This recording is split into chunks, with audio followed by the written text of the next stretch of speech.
A light drizzle fell over the city, painting the streets in silver reflections. In the middle of that quiet evening, a man stood outside a tall glass building, clutching a worn-out leash. Beside him sat a scruffy golden retriever with soulful brown eyes. The man's name was Armin, a single father, a delivery driver, and a dreamer who had seen too many closed doors. He waited patiently, rain dripping down his jacket, hoping the woman he was here to see would understand his request. But when the door opened and the CEO stepped out, heels clicking, confidence sharp as glass, she only laughed. "That's your dog," she smirked, glancing down. "Looks more like a stray than a hero."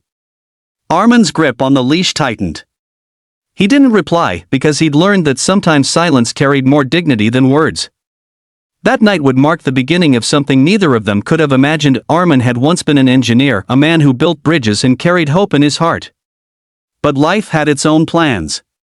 His wife, Zara, had passed away during childbirth, leaving him to raise their daughter, Meher, alone. The world wasn't kind to a man balancing diapers and deadlines. He lost his job when he missed too many shifts to care for Meher, and over the years, he learned to live quietly, one day, one delivery, one prayer at a time. His dog, Bruno, had been his only companion in the darkest days. A rescue with a crooked ear and an odd limp, Bruno had once been abandoned by his previous owner.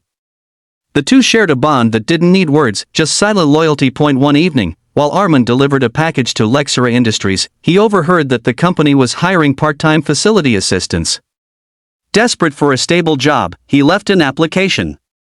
A week later, he was called for an interview. The CEO, Alina Varma, was known across the city as a woman of perfection. Young, fierce, and relentless, she built her empire from nothing but ambition. She had no time for imperfection, not in her company, not in people, not even in pets.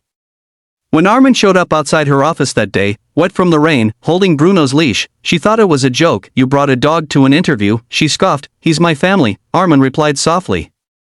"I couldn't leave him outside. He's all I've got." Her lips curved in a cold smile. "This isn't a charity, Mr. Armin. We need professionals, not pity." She waved him off without even reading his resume. Bruno whimpered softly, as if understanding the insult. Armin lowered his head and turned away. As the glass doors closed behind him, Alina's assistant looked up. "Ma'am, he was the one who returned your lost wallet last week, remember?" Alina paused, but only for a moment. "Still doesn't make him qualified," she muttered. Days passed. Armin went back to his deliveries, smiling for his daughter though his heart was heavy. He taught Meher to stay strong, to never think less of kindness. One morning, while walking Bruno, he saw a familiar car parked near the park, Alina's black SUV. She stood by the bench, phone in hand, arguing with someone. Suddenly, a loud screech shattered the air. A truck, brakes failing, hurtling down the nearby slope toward her. Time froze. People screamed. Before anyone could move, Bruno bolted. His leash snapped from Armin's hand as he raced straight toward the danger. He pushed Alina aside just as the truck's front tire burst, the vehicle swerving and crashing into a streetlight. When the chaos settled, Alina was safe, bruised but alive. Bruno lay on the ground, whimpering in pain, his side bleeding. Armin ran to him, tears streaming down his face. "You did good, boy, you did good," he whispered, clutching Bruno close. At the hospital, Alina sat outside the emergency room, trembling. The same man she'd dismissed like he was invisible now held her gaze with quiet strength. She didn't know what to say. For the first time in years, she felt something unfamiliar, guilt. When Bruno finally stabilized, Alina offered to pay for everything. But Armin shook his head. "You don't owe us anything," he said softly. "He just did what he does best, protect." That night, Alina couldn't sleep. Every bark, every cry from the hospital echoed in her mind. She saw the dog's eyes, loyal, brave, forgiving. She saw Armin's, tired, kind, filled with a dignity that made her question herself. Weeks later, Alina showed up at Armin's small home with a surprise.